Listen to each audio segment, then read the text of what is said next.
Saudara Menteri Pertanian Andi Amran Sulaiman menyatakan praktik pengoplosan beras di Indonesia telah menimbulkan kerugian besar bagi masyarakat. Mentan menyebut nilai kerugian masyarakat mencapai 99 triliun per tahun. Dalam rapat kerja bersama Komisi 4 DPR, Amran menyebut ada dua jenis kerugian dalam kasus beras oplosan.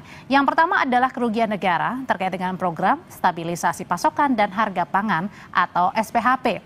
Menurutnya sebagian besar beras yang seharusnya dijual murah justru dialihkan ke pasar sebagai beras premium.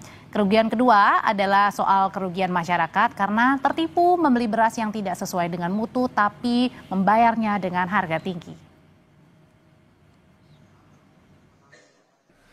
Ini SPHP diserahkan pada toko 20% etalase, 80% dioplos jadi premium. Itu satu Pak, ini kerugian negara. Kalau ini 99 triliun, itu adalah masyarakat. Sebenarnya ini 1 tahun, tapi kalau ini terjadi 10 tahun atau 5 tahun, karena ini bukan hari ini terjadi. Ini sudah berlangsung lama Pak. Tetapi nanti angkanya sudah pasti bukan 100 triliun, pasti di atas. Kalau ini dilacak Pak ke belakang. Jadi kerugian masyarakat bukan hari ini, tetapi ini sudah, merek ini kan sudah lama Pak, bukan baru tahun ini.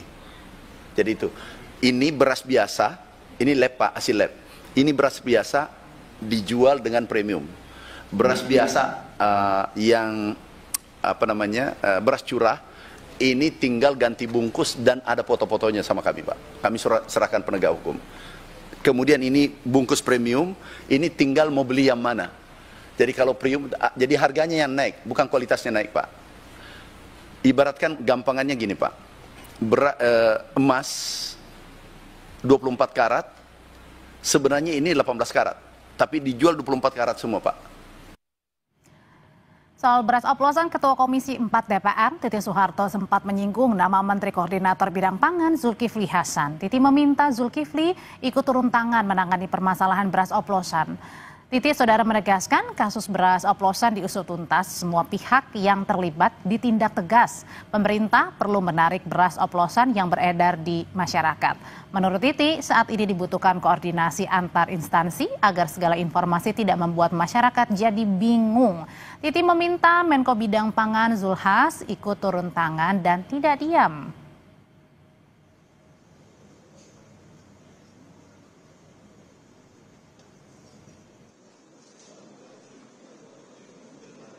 Serahkan ke kementerian itu kan ada Menko-nya ya, tolong Menko-nya tuh juga turun tangan, jangan diam-diam aja supaya ini dikoordinasikan gitu ya, jangan sedikit-sedikit heboh ini heboh itu gitu ya, ini rakyat jadi bingung gitu. Ini kalau itu perusahaan-perusahaan besar ya harus kita nggak boleh lihat pilih-pilih itu perusahaan besar atau kecil, harus ditindak ya kalau memang itu betul salah, terbukti dia ngoplos gitu. Saudara Menteri Pertanian Andi Amran Sulaiman menyebut kasus beras premium oplosan merugikan masyarakat 99 triliun rupiah per tahun. Jadi jika praktik ini telah berlangsung lama lebih dari 1 tahun, berarti artinya kerugiannya bisa lebih besar. Bagaimana penanganan atau penindakan terhadap kasus beras oplosan dan bagaimana juga menjamin praktik ini tidak terulang lagi? Kita bahas bersama Kepala Badan Pangan Nasional Arief Prasetyo Adi. Selamat malam Pak Arief. Selamat malam, Assalamualaikum. Waalaikumsalam, dan hadir juga Ketua Badan Perlindungan Konsumen Nasional Mufti Mubarok. Selamat malam Pak Mufti. Selamat malam. Iya, saya mau ke Pak Arief dulu. Pak Arief, jadi sejauh ini sebenarnya bagaimana sih penanganan kasus beras oplosan? Kata Pak Menteri bilang ini bisa merugikan negara 99 T per tahunnya. Tapi kalau terjadinya bertahun-tahun ini bisa kerugiannya banyak sekali. Ya, saya bicara ke depan bahwa apa yang disampaikan oleh Pak Menteri Pertanian, kemudian Kasatgas Pangan, Brigjen Helvi, ini memang untuk perbaikan kita ke depan. Jadi untuk imbangan yang kurang atau spek yang tidak memenuhi seperti apa yang disampaikan dalam packaging, itu juga menjadi pembenahan kita bersama. Demikian, Mbak. Tapi kalau untuk spek yang tidak sesuai, misalnya tadi ya beras premium, kemudian bukan beras premium yang jual, tapi harganya setara dengan beras premium. Lalu kemudian juga tadi timbangannya tidak sesuai. Nah, jadi ini siapa nih yang kemudian menjadi pelakunya? Apakah para pedagang atau justru ada kartel di balik ini? Enggak lah, kita secara sederhana mulai dari 2 minggu lalu sudah mengingatkan Pak Menteri Pertanian, Satgas Pangan sudah menyampaikan bahwa untuk perusahaan-perusahaan penggilingan padi saudara-saudara kita ini ya supaya bisa memperbaiki karena itu mutlak ya. Misalnya beras premium di situ harus ada kadar air 14%, kemudian broken atau pecahan maksimum 15%. Itu memang harus di-deliver begitu ya. Jadi masing-masing perusahaan ini saya juga pasti yakin mereka juga punya QA, punya quality assurance, punya quality control ya untuk menjaga brand mereka masing-masing. Adapun dalam misalnya pelaksanaannya harus diperbaiki secara tegas kalau kurang timbangan atau brokernya melebihi dari apa yang disampaikan, maksudnya dalam packaging, ya itu memang harus diperbaiki. Demikian. Diperbaiki atau ditindak tegas nih seharusnya, Pak? Loh, kalau barangnya harus diperbaiki, kalau sudah diberi kesempatan kemudian tidak mengindahkan ya harus ditindak. Oke, Pak Mufti, ini sebenarnya lebih kemana tadi? Ini kan bukannya merusak masyarakat, trustnya, kemudian juga ini merusak masuk dalam kategori ini kah pelanggaran untuk perlindungan konsumen? Ya, saya kira secara produk ketika oplosan ini tentu ini penipuan kan gitu, karena memang tidak sesuai dengan spek yang dijanjikan ketika masyarakat bertransaksi. Maka BPKN tentu berharap bahwa konsumen cerdas dalam konteks untuk membeli barang terutama beras palsu, beras oplosan ini memang harus dimulai dari ketika di pasar retail kan gitu. Misalnya ketika kita membeli di supermarket, misalnya masyarakat harus kritis kan gitu. Pertama, dalam supermarket itu tentu harus ada timbangannya kan gitu supaya kita bisa mengetahui kuantitas. Yang kedua, kualitasnya tentu harus kita pertanyakan apakah kemudian dalam konteks kualitas dari beras itu tentu bisa dilihat secara kasat mata. Dan ini kan seringkali packagingnya tertutup dan kemudian tidak kelihatan dan kemudian sumir-sumir begitu, sehingga ketika konsumen membeli maka sulit sekali untuk membedakan apakah ini premium, apakah ini yang biasa kan gitu. Sehingga kerugian tentu sangat besar dan harapan kami tentu kepada pelaku usaha segera tobat karena memang ini menjadi sesuatu yang sangat-sangat membahayakan bagi konsumen, karena ketika beras oplosan atau beras yang biasa ini kan kualitasnya sudah kita ketahui bahwa sangat jelek kan gitu, dan ini berbahaya untuk kesehatan tentunya. Dan padahal yang kita beli harganya ini harusnya mendapatkan beras premium gitu ya Pak ya? Ya betul, beras premium kan sudah ada HIT-nya di Bappenas kan gitu, tentu kita hormati dan tampaknya harga-harga tadi saya ngecek di pasar masih stabil kan gitu artinya, tetapi kualitas yang hari ini saya cek tadi juga melihat bahwa masih banyak ini kita saksikan di pusat-pusat hipermarket atau supermarket modern ini yang melihat bahwa kualitas dari barang itu cukup berbeda, sehingga ini berapa tahun praktek ini dan tentu kita melihat bagaimana kemudian mohon maaf mafia beras ini terus melakukan penipuan-penipuan terhadap konsumen, dan saya kira kerugian konsumen sangat besar. Maka itu tadi pertama ketika konsumen beli barang tentu harus dicek benar kalau memang ketimbangannya dan kualitasnya tidak sesuai, kembalikan saat itu kan gitu. Apabila perlu kalau ada temuan-temuan yang menarik kita lakukan class action bersama konsumen. Tapi gini, efek jerah bagi pelaku usaha ini jelas kan itu. Oke, gini Pak Mufti dan juga Pak Arief, ketika saya misalnya sebagai ibu rumah tangga pada saat membeli di supermarket kan kita percaya ya dengan yang dijual di supermarket pasti kemudian ya udah sesuai dengan tagline-nya gitu, beras premium dengan harga sekian gitu Pak Arief dan juga Pak Mufti. Ini berarti ini permainannya seperti apa, dan sebagai konsumen pun kan kita tidak mungkin kan atau tidak sadar awalnya mengecek karena sudah percaya, apalagi ada brand-brand terkenal begitu.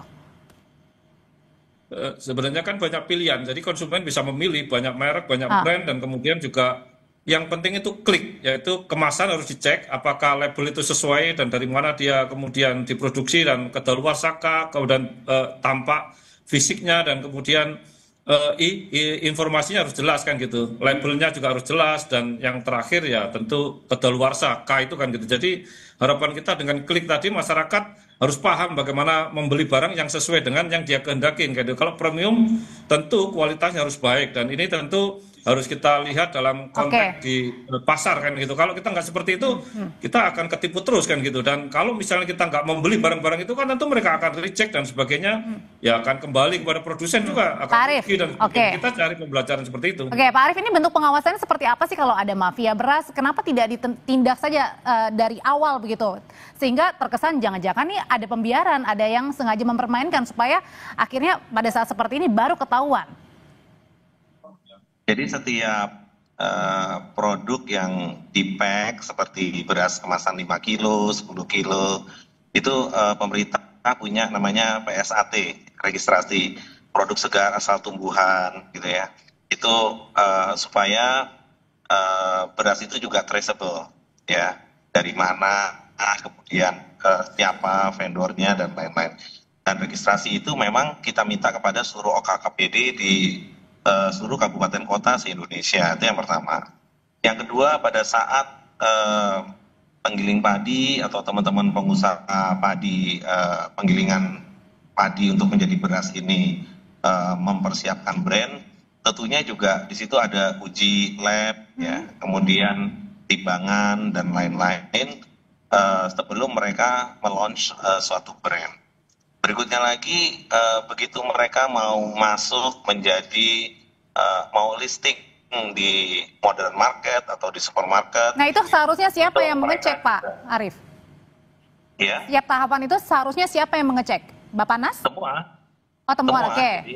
Semua. Jadi Badan Pangan punya namanya OKKPD ya, di setiap pemerintah kabupaten kota itu. Kalau pemerintah pusat Badan Pangan Nasional, kalau di daerah ada Dinas Urusan Pangan. Nah, teman-teman di daerah itu juga mencek ya. Artinya pada saat brand itu mau launch itu sudah ada misalnya brand tertentu, kemudian isinya berasnya beras panjang atau beras bulat atau aromatic rice atau apa, itu sudah ada di situ. Ya, kemudian filter berikutnya pada saat ingin berjualan di modern market biasanya itu juga dicek juga sama ya. Nah, kalau sampai di dalamnya itu beratnya apa?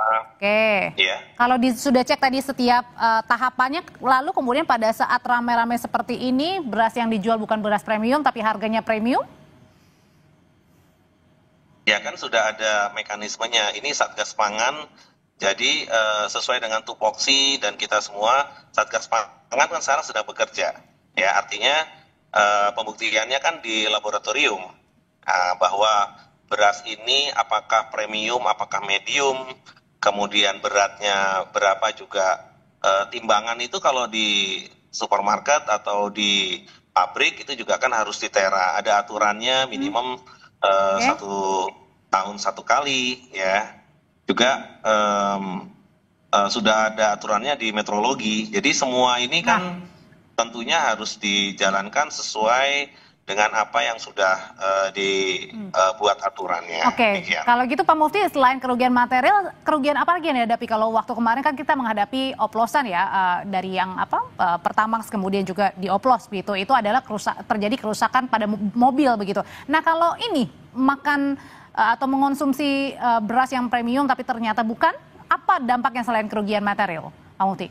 Yang secara material tentu dari sisi harga kan gitu, dari sisi kemudian transaksi yang memang akan harapan kita ke premium, ternyata ini tidak premium kan gitu. Yang kedua, kesehatan ini cukup banyak dari imaterial, artinya bahwa banyak penyakit-penyakit yang saya kira juga timbul dari efek dari makanan dari beras ini ketika dia konsumsi kan gitu, karena kita saksikan bahwa ketika tidak sesuai dengan standar, maka tentu banyak efek-efek turunan dari kesehatan kan gitu. Misalnya banyak disinyalir bahwa kemudian timbul efek-efek untuk diabetes, kemudian untuk turunan-turunan anak-anak dan sebagainya. Jadi secara imaterial tentu banyak sekali efek dari situ, dan ini tentu kita nanti coba dengan komunitas konsumen cerdas untuk bisa bicara dalam konteks bagaimana kita melakukan pembelaan terhadap produk-produk seperti ini. Jadi di hilirnya tentu kita bicarakan, di hulunya tentu banyaknya satgas, banyaknya kementerian yang pangan ini banyak sekali untuk apa fungsinya gitu, kalau tidak bisa ngawasi hulunya. Baik, kami sudah tangkap pesannya. Terima kasih Pak Mufti. Pak Arief, terima kasih, selamat malam. Selamat malam. Saudara, upaya Jokowi melaporkan para penuding ijazah palsu dinilai sebagai bentuk kriminalisasi. Selengkapnya kita bahas.